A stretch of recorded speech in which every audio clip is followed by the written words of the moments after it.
Student बांसुरी classes में आप लोगों को स्वागत है। मैं उदय कुमार आज फिर से जो है आपको इकोनॉमिक्स का वीडियो फोर्थ, इससे पहले 3 गो वीडियो हो चुका है। अगर आप नहीं देखे हैं तो वह वीडियो जाकर आप देख सकते हैं। सभी वीडियो आपको प्लेलिस्ट में मिल जाएगा, ठीक है। तो चलिए अब यहाँ से क्वेश्चन नंबर हम लोग पहला करने वाले हैं। कह रहा है बिहार में पहला क्षेत्रीय ग्रामीण बैंक कब स्थापित हुआ। तो आपको से बताते चले, इसका राइट आंसर हो जाएगा ऑप्शन नंबर सी, यानी 1976 में। 1976 में। इसी तरह से ये क्वेश्चन नंबर दूसरा करा, केंद्रीय सहकारी बैंक किस स्तर पर काम करता है। तो आपको से बताते चले, इसका राइट आंसर हो जाएगा ऑप्शन नंबर बी, यानी जिला स्तर पर। इसी तरह से आइए क्वेश्चन नंबर 3 में देखिए। क्वेश्चन नंबर 3 कह रहा है कि प्राथमिक कृषि साख समिति कृषकों को किस प्रकार का ऋण प्रदान करती है। तो आपको से बताते चले, इसका राइट आंसर हो जाएगा ऑप्शन नंबर ए, यानी अल्पकालीन। इसी तरह से सहकारिता प्रांतीय सरकारों का हस्तांतरण योग्य विषय कब बनी। हस्तांतरण योग्य विषय कब बनी। इसका राइट आंसर हो जाएगा ऑप्शन नंबर बी, यानी 1919 में। इसी तरह से आइए क्वेश्चन नंबर यहाँ 5 में देखिए। कह रहा है कि क्षेत्रीय ग्रामीण बैंक की स्थापना कब की गई। तो आपको से बताते चले, इसका राइट जवाब हो जाएगा ऑप्शन नंबर ए, यानी 1975 में। इसी तरह से आइए क्वेश्चन नंबर 6 में। कह रहा है निम्न में कौन सा खाता विशेष रूप से जो है व्यापारियों के लिए है। आपको से बताते चले, इसका राइट आंसर हो जाएगा ऑप्शन नंबर बी, यानी चालू जमा। इसी तरह से आइए क्वेश्चन नंबर 7 में। कह रहा है भारत में मौद्रिक नीति का निर्धारण कौन करता है। तो मैं आपको से बताते चलूँ, इसका राइट जवाब हो जाएगा ऑप्शन नंबर सी, यानी भारतीय रिजर्व बैंक। इसी तरह से आइए क्वेश्चन नंबर 8 में।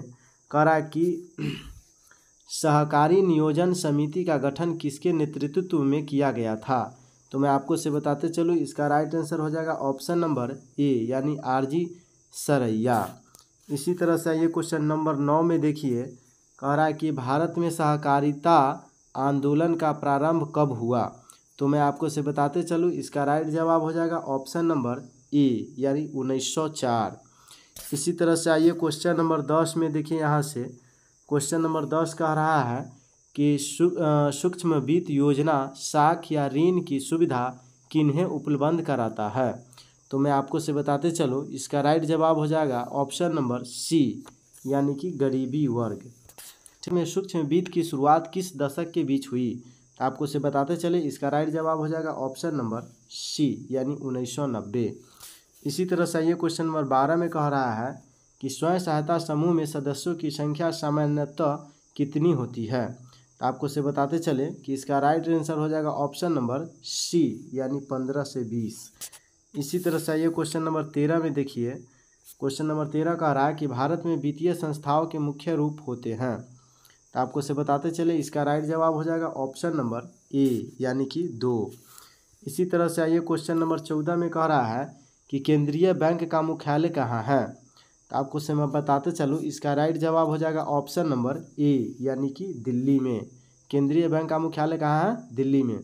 इसी तरह से आइए क्वेश्चन नंबर 15 में कह रहा है, इनमें कौन एशिया का सबसे पुराना शेयर बाजार है।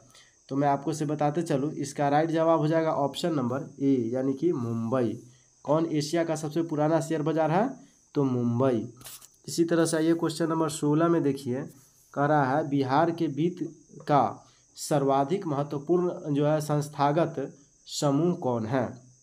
तो मैं आपको से बताते चलूँ, इसका राइट जवाब हो जाएगा ऑप्शन नंबर बी, यानी व्यावसायिक बैंक। इसी तरह से आइए क्वेश्चन नंबर 17 में। कह रहा है कि वित्तीय संस्थाओं के प्रकार है। तो मैं आपको से बताते चलूँ, इसका राइट जवाब हो जाएगा ऑप्शन नंबर डी, यानी 2। इसी तरह से आइए क्वेश्चन नंबर 18 में। कह रहा है बिहार में संस्थागत वित्तीय संस्थाएं कितने प्रकार के हैं। तो मैं आपको से बताते चलो, इसका राइट जवाब हो जाएगा ऑप्शन नंबर डी, यानी 4। इसी तरह से आइए क्वेश्चन नंबर 19 में। कह रहा है कि भारतीय पूंजी बाजार निम्न में से किस प्रकार का वित्त उपलब्ध कराता है। तो मैं आपको से बताते चलूँ कि इसका राइट जवाब हो जाएगा ऑप्शन नंबर ए, यानी कि दीर्घकालीन। इसी तरह से आइए क्वेश्चन नंबर 20 में। कह रहा है सहकारी बैंक किसे ऋण प्रदान कराता है? तो मैं आपको से बताते चलूँ कि इसका राइट जवाब हो जाएगा ऑप्शन नंबर डी, यानी इनमें से कोई नहीं। इसी तरह से आइए क्वेश्चन नंबर 21 में करा रिजर्व बैंक ऑफ इंडिया का राष्ट्रीयकरण किस वर्ष हुआ? तो मैं आपको से बताते चलूँ कि इसका राइट जवाब हो जाएगा ऑप्शन नंबर बी, यानी 1 जनवरी 1949। आपको कि राज्य वित्त आयोग का गठन किया जाता है। राज्य वित्त आयोग का गठन किया जाता है, तो इसका राइट आंसर हो जाएगा ऑप्शन नंबर ए, यानी पंचायतों की वित्तीय स्थिति के पुनरावलोकन हेतु। इसी तरह से आइए क्वेश्चन नंबर 23 में देखिए, क्वेश्चन नंबर 23 कह रहा है कि भारत में 1 रुपये का नोट कौन जारी करता है? आपको से मैं बताते चलूँ, इसका राइट जवाब हो जाएगा ऑप्शन नंबर सी, यानी वित्त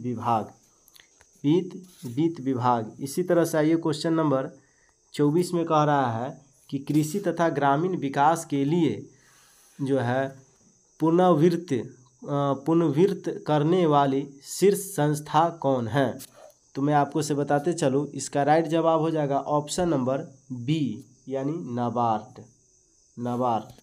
इसी तरह से आइए क्वेश्चन नंबर 25 में कह रहा है सहकारिता साख समिति कानून कब पारित हुआ? तो मैं आपको से बताते चलूँ, इसका राइट जवाब हो जाएगा ऑप्शन नंबर बी, यानी कि 1904। इसी तरह से आइए क्वेश्चन नंबर 26 में कह रहा है ग्रामीण बैंक के संस्थापक कौन है? तो मैं आपको से बताते चलूँ, इसका राइट जवाब हो जाएगा ऑप्शन नंबर ए, यानी प्रोप्राइटर मोहम्मद यूनुस। इसी तरह से आइए क्वेश्चन नंबर 27 में देखिए क्या कहता है कि भारत में करेंसी नोट कौन जारी करता है? तो मैं आपको से बताते चलूँ, इसका राइट जवाब हो जाएगा ऑप्शन नंबर सी, यानी रिजर्व बैंक ऑफ इंडिया। इसी तरह से आइए क्वेश्चन नंबर 28 में कह रहा है रिजर्व बैंक ऑफ इंडिया की स्थापना कब हुई? तो मैं आपको से बताते चलूँ, इसका राइट जवाब हो जाएगा ऑप्शन नंबर बी, यानी 1935। इसी तरह से आइए क्वेश्चन नंबर 29 में कह रहा है भारतीय मुद्रा बाजार में किस प्रकार के ऋणों का लेन देन होता है? तो मैं आपको से बताते चलूँ, इसका राइट जवाब हो जाएगा ऑप्शन नंबर ए, यानी अल्पकालीन। कि दीर्घकालीन ऋण प्रदान करने वाली संस्था कौन सी है? तो आपको से बताते चलूँ, इसका राइट जवाब हो जाएगा ऑप्शन नंबर बी, यानी भूमि विकास बैंक। इसी तरह से आइए क्वेश्चन नंबर 31 में कह रहा है कि भारत का केंद्रीय बैंक कौन है? तो आपको से बताते चलूँ, इसका राइट जवाब हो जाएगा ऑप्शन नंबर सी, यानी रिजर्व बैंक ऑफ इंडिया।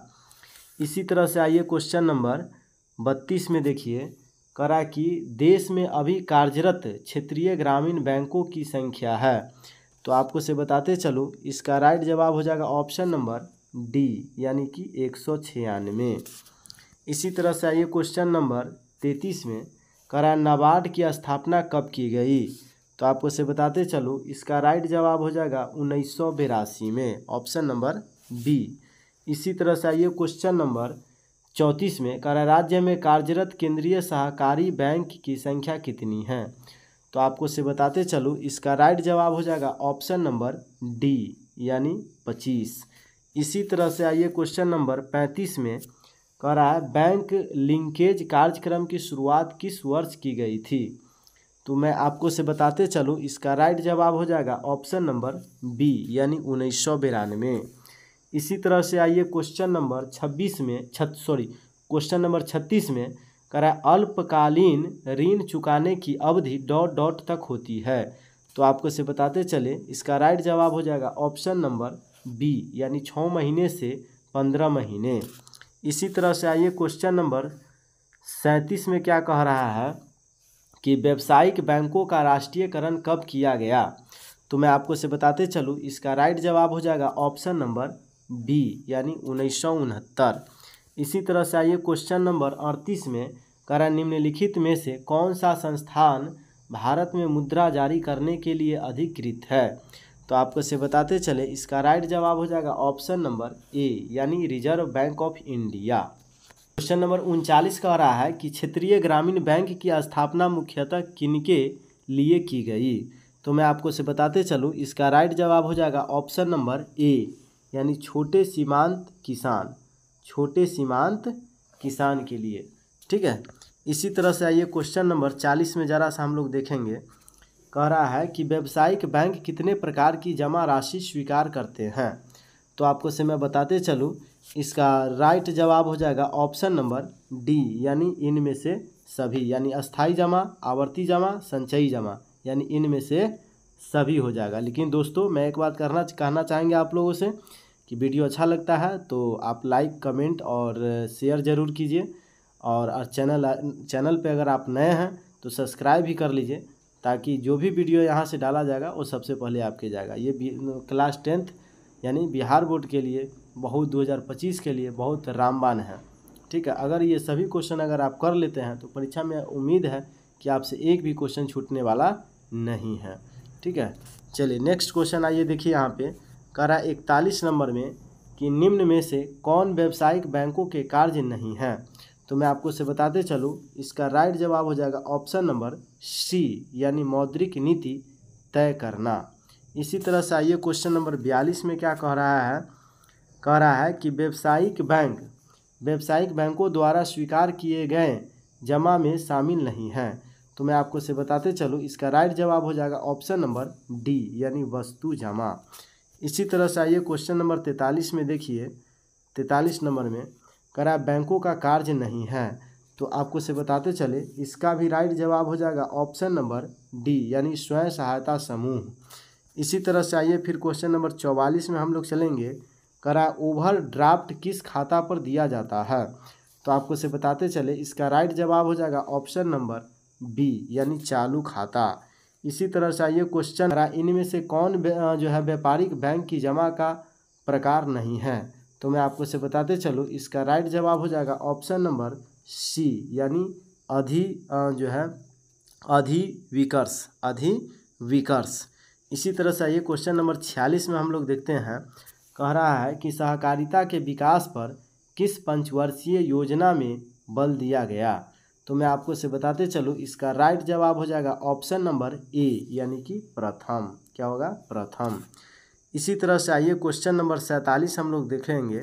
कह रहा है कि किसी गांव में कम से कम कितने व्यक्ति मिलकर एक प्राथमिक शाख समिति का निर्माण कर सकते हैं। तो आपको से बताते चले, इसका राइट जवाब हो जाएगा ऑप्शन नंबर बी, यानी 10। कह रहा पूंजी बाजार में किस प्रकार के ऋणों का लेन देन होता है। तो मैं आपको से बताते चलूँ, इसका राइट जवाब हो जाएगा ऑप्शन नंबर बी, यानी कि दीर्घकालीन। यही हो जाएगा, दीर्घकालीन। इसमें कह रहा है इनमें से कौन सा संस्थागत वित्त का साधन है। ठीक है, वित्त का साधन है। तो मैं आपको से बताते चलूँ, इसका राइट जवाब हो जाएगा ऑप्शन नंबर सी, यानी कि व्यावसायिक बैंक। इसी प्रकार से आइए क्वेश्चन नंबर 50 हम लोग देखते हैं। 50 नंबर में कह रहा है कि निम्न में से कौन संस्थागत वित्तीय संस्थाओं के उदाहरण हैं। तो आपको से बताते चलूँ, इसका राइट आंसर हो जाएगा ऑप्शन नंबर डी, यानी क्षेत्रीय ग्रामीण बैंक या व्यावसायिक बैंक। ठीक है, यहाँ पे बटा के चिन्ह का मतलब हुआ जो है ये भी हो सकता है। ठीक है, व्यावसायिक बैंक भी। अब आइए अगला नंबर क्वेश्चन देखिए। यहाँ से 51 में कह रहा है कि वित्तीय संस्थाओं में किन संस्थाओं को सम्मिलित किया जाता है। तो आपको से बताते चले, इसका राइट जवाब हो जाएगा option number D, option number D, यानी इनमें सभी। यानी व्यावसायिक बैंक भी, सहकारी शाख समितियां भी, बीमा कंपनियां भी, यानी इनमें से सभी हो जाएगा ऑप्शन नंबर डी। इसी तरह से आइए क्वेश्चन नंबर हम लोग 52 करने वाले हैं। कह रहा है कि गैर संस्थागत वित्त प्रदान करने वाला सबसे लोकप्रिय साधन है। तो मैं आपको से बताते चलूँ, इसका राइट जवाब हो जाएगा ऑप्शन नंबर बी, यानी महाजन। ठीक है, इसी तरह से आइए आप क्वेश्चन नंबर हम लोग 53 करेंगे। देखिए यहाँ से कह रहा है कि भारत में कितने राष्ट्रीयकृत बैंक है। तो आपको उससे बताते चले, इसका राइट जवाब हो जाएगा ऑप्शन नंबर ए, यानी कि 14। इसी तरह से आइए क्वेश्चन नंबर अब यहाँ पे हम लोग जरा सा 54 करने वाले हैं। कह रहा है शेयर बाजार की नियामक संस्था है। तो मैं आपको से बताते चलूँ, इसका राइट जवाब हो जाएगा ऑप्शन नंबर डी, यानी स्टॉक एक्सचेंज। इसी तरह से आइए क्वेश्चन नंबर इस पाठ का अब अंतिम क्वेश्चन है ये 55, ठीक है। कराए ग्रामीण बैंक की स्थापना किस वर्ष की गई थी? तो आपको से बताते चले, इसका राइट जवाब हो जाएगा ऑप्शन नंबर ए, यानी 2 अक्टूबर 1975।